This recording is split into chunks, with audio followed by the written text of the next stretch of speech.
linke Seite eine Siedlung, heißt Gilo, Dali.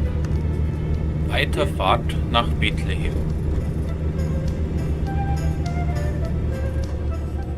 Das im Westjordanland liegende Bethlehem ist seit 1967 von Israel besetzt.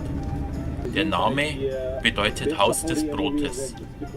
Bethlehem ist Geburtsort von König David und von Jesus Christus. Rachel, die Ehefrau Jakobs, liegt hier begraben.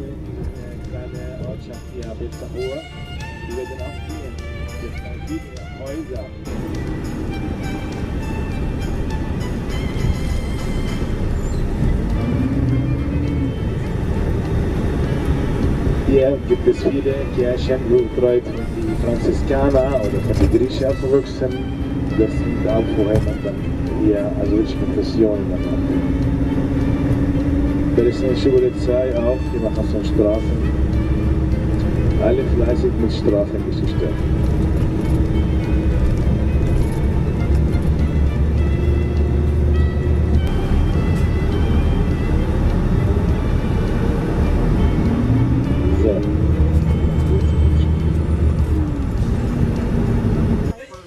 Das Hirtenfeld in Bethlehem.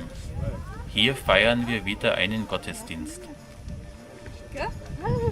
In jener Gegend lagerten Hirten auf freiem Feld und hielten Nachtwache bei ihrer Herde. Da trat der Engel des Herrn zu ihnen, und der Glanz des Herrn umstrahlte sie. Sie fürchteten sich sehr. Der Engel aber sagte zu ihnen: Fürchtet euch nicht, denn ich verkünde euch eine große Freude, die dem ganzen Volk zuteil werden soll. Heute ist euch in der Stadt Davids der Retter geboren. Es ist der Messias, der Herr. Und das soll euch als Zeichen dienen. Ihr werdet ein Kind finden, das in Windeln gewickelt ist und in einer Krippe liegt. Und plötzlich war bei dem Engel ein großes himmlisches Heer, das Gott lobte und sprach: Verherrlicht ist Gott in der Höhe, und auf Erde ist Frieden bei den Menschen seiner Gnade. Als der Engel sie verlassen hatte und in den Himmel zurückgekehrt war, sagten die Hirten zueinander: Kommt, wir gehen nach Bethlehem, um das Ereignis zu sehen, das uns der Herr verkünden ließ. So eilten sie hin und fanden Maria und Josef und das Kind, das in der Krippe lag.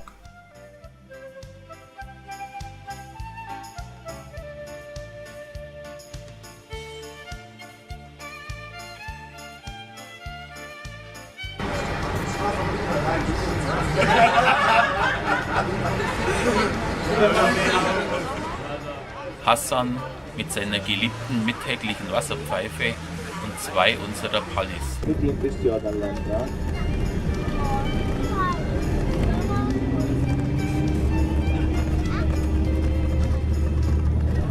Auch das ist Bethlehem, zumindest seit es von den Israelis besetzt wurde.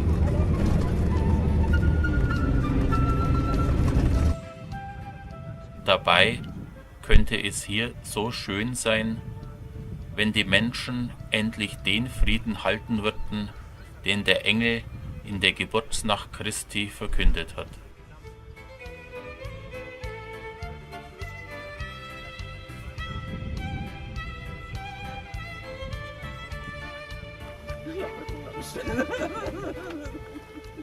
Auf einem Hügel baute Herodes zwischen 4 Türmen einen Palast, das Herodion. Danach trug er Erde von einem Nebenberg ab und umwallte damit sein Bauwerk. Um 20 vor Christus erbaut, fiel das Herodion kurz nach der Zeitenwende an die Römer, bis es beim großen Aufstand im Jahre 66 von jüdischen Zeloten eingenommen wurde.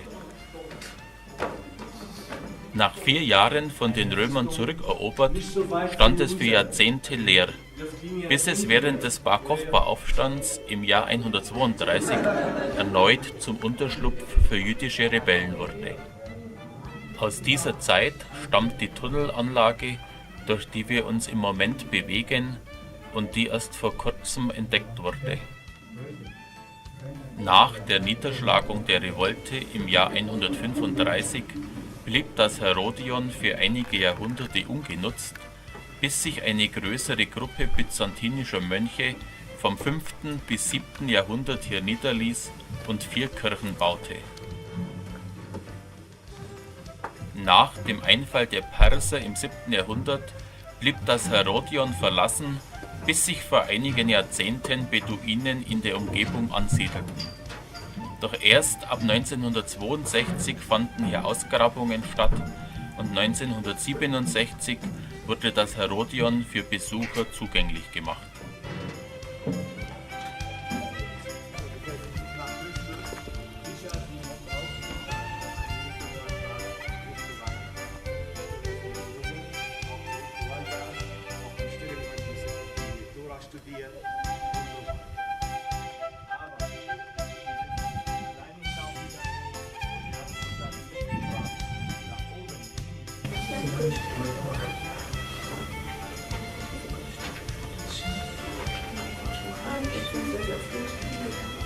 Das ist irgendwie kein Auto.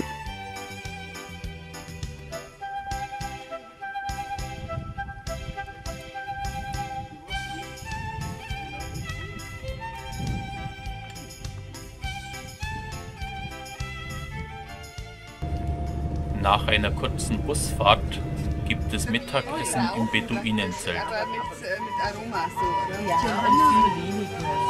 Ja. Feuchte natürlich, aber Wasser kann ich das. Du den oder wenige inhalieren. So sieht das Zelt von außen aus. Nicht nur gegenüber der Grabeskirche in Jerusalem, auch gegenüber der Geburtskirche in Bethlehem gibt es eine Omar-Moschee. Niedrig ist der Eingang zu der bewährt erscheinenden Geburtskirche in Bethlehem. Das um 326 gebaute spätrömische Triumphportal wurde später mehrfach durch kleinere Türen ersetzt, sodass kein Pferd mehr in die Kirche stürmen konnte und noch heute die Menschen gebückt in das Heiligtum eintreten müssen. Im Jahr 1935 entdeckte man bei Renovierungsarbeiten Mosaikfragmente aus dem Kirchenbau des 4. Jahrhunderts. Im Inneren der Geburtsgrotte, unterhalb des mittleren Altars, befindet sich ein silberner Stern zur Erinnerung an die Geburt Christi.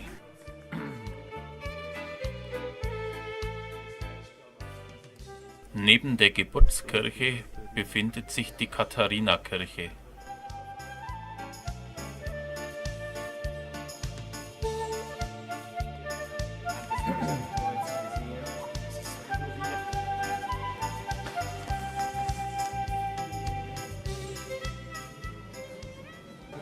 Hier hat der heilige Hieronymus seine letzten Jahre verbracht, nachdem er für Papst Damasus I.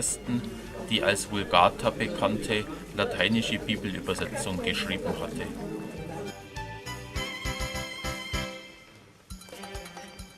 Wir hetzen kurz zur sogenannten Milchgrotte, die dann aber doch schon geschlossen hat. Hier soll die Mutter Maria auf der Flucht nach Ägypten einen Tropfen Milch verloren haben. Wenn man reingeht, da wird man einen Felsen sehen mit so einer Beschreibung und ein Bild.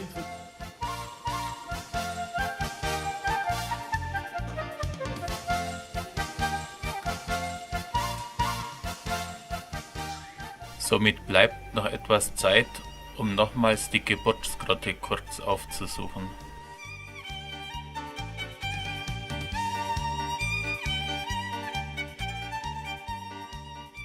Die Außenseite der Geburtskirche bietet einen eher unfreundlichen, herben Eindruck, mehr mittelalterlichem Festungsstil gleichend als einem Gotteshaus. Die Fassade und ihr Vorplatz finden sich umschlossen von den Mauern dreier Klöster.